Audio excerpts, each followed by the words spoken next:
మన ప్రభువైన యేసుక్రీస్తు నామంలో మీ అందరికీ వందనాలు.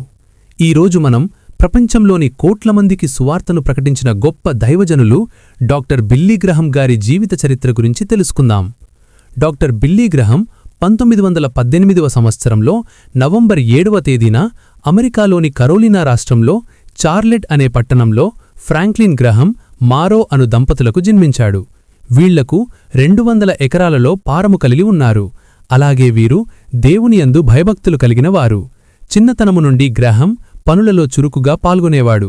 చిన్నప్పటినుంచి బైబిల్ చదవడం, ప్రార్థించటం, సండే స్కూళ్లకు వెళ్లడం తల్లిదండ్రులు అలవాటు చేశారు. పుస్తకములు ఎక్కువగా చదివేవాడు. నీగ్రో వాళ్లతో స్నేహం చేసేవాడు. కాని ఎటువంటి చెడు అలవాట్లు లేవు. బేస్బాల్ ఆటలో ప్రావీణ్యం కలిగినవాడు. తల్లిదండ్రులు గ్రాహం బాధ్యతగల దేవుని పరిచారకుడిగా ఉండాలని ప్రార్థించేవారు. గ్రాహం గారి తండ్రి ఒక పెద్ద ప్రమాదం నుండి రక్షించబడిన తరువాత మరింత దేవునికి దగ్గరయ్యారు. దేవునితో ఎక్కువ సమయం గడిపేవారు. 1934లో వారుంటున్న పట్టణంలోనే మొర్దెకాయ్ హ్యామ్ అనే ప్రసంగీకుడు 11 రోజులు ప్రార్థనలు నిర్వహించారు. స్నేహితులతో కలిసి ఆ మీటింగ్కి వెళ్లినప్పుడు ఆ ప్రసంగానికి గ్రాహం ఆకర్షితుడయ్యాడు. ఆ ప్రసంగీకులు యొక్క వాక్యాల ద్వారా బలపరచబడి లోతైన రక్షణ అనుభవాన్ని పొందాడు. 1936లో జిమ్మీ జాన్సన్ అను దైవజనునితో జైలులో ఖైదీలను కలిసే అవకాశం వచ్చినప్పుడు గ్రాహంను సాక్ష్యం చెప్పమన్నప్పుడు ఎంతో కంగారుగా చెప్పి ముగించాడు.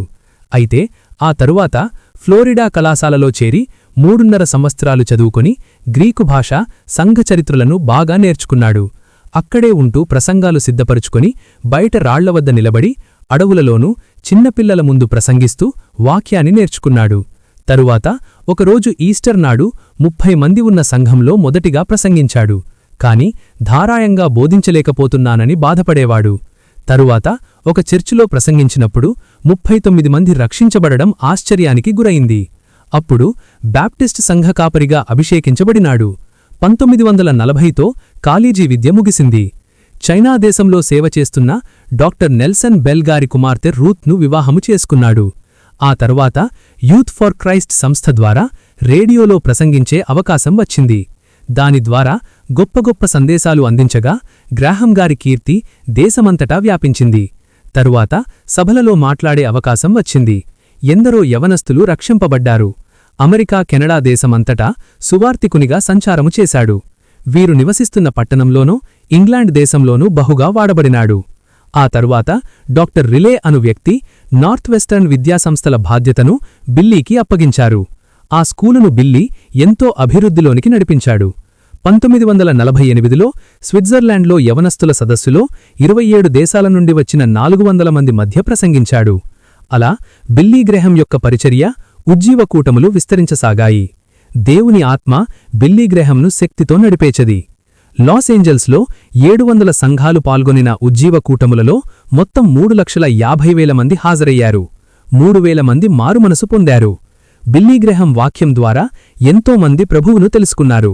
తరువాత కొరియాలో యుద్ధం జరిగినప్పుడు బిల్లీ గ్రహం గాయపడిన సైనికులను వాక్యం ద్వారా బలపరిచారు. తరువాత లండన్, స్కాట్లాండ్, భారతదేశాలను దర్శించి గొప్ప సువార్త ప్రకటించారు. అమెరికాలోని న్యూయార్క్లో సువార్త కూటములు నిర్వహించగా 23,97,000 మంది పాల్గొనగా 61,148 మంది మారుమనసు పొందారు. తరువాత ఆఫ్రికా, ఆస్ట్రేలియా, అమెరికా, ఫిలడెల్ఫియా, దక్షిణ కొరియా దేశాలలో దేవుడు బలంగా బిల్లీ గ్రహంను వాడుకున్నారు. తరువాత బిల్లీ గ్రహం ఇవాంజలిస్టిక్ అసోసియేషన్ సంస్థను స్థాపించి 20 మంది సువార్తికుల ద్వారా పరిచర్య చేస్తున్నారు. అలాగే ఎన్నో పత్రికలు, పుస్తకాలు కూడా రాశారు. నా గమ్యం అనే పుస్తకమును 17,50,000 కాపీలను ముద్రించారు. అలాగే అనేకమైన పుస్తకాలు రాసి ప్రచురించారు. 1956లో క్రిస్టియానిటీ టుడే అను మాసపత్రికను ప్రారంభించారు. 1960లో నిర్ణయం అను పత్రికను కూడా ప్రారంభించారు. ఇంచుమించు ప్రతి నెల 55 లక్షల కాపీలు ముద్రించబడుతున్నాయి. 400 టన్నుల పేపర్ను దీని కొరకు వాడుతున్నారు. సువార్త సంబంధమైన అనేక చలనచిత్రాలు తీయడమే కాకుండా అనేక టీవీ కార్యక్రమాలు చేశారు. 1993 నాటికి లెక్కల ప్రకారము వీరు పరిచర్య ద్వారా 28,75,000 మంది రక్షణ పొందారు. 1,000,000 మందికి పైగా సువార్తను ప్రకటించారు. అమెరికా అధ్యక్షుల తరువాత గౌరవింపబడే వ్యక్తి బిల్లీ గ్రహం. 1901 సెప్టెంబర్ 11న అమెరికా దాడుల తరువాత జరిగిన సంస్కరణ సభలో జాతిని ఉద్దేశించి ఇది అమెరికా ఉజ్జీవానికి ఒక హెచ్చరిక అంటూ గొప్ప ప్రసంగం చేశారు.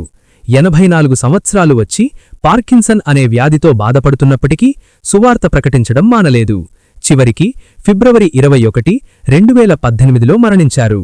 తరువాత వీరి కుమారులు కుమార్తెలు దేవుని సేవలో బాధ్యతగలవారుగా ఉన్నారు.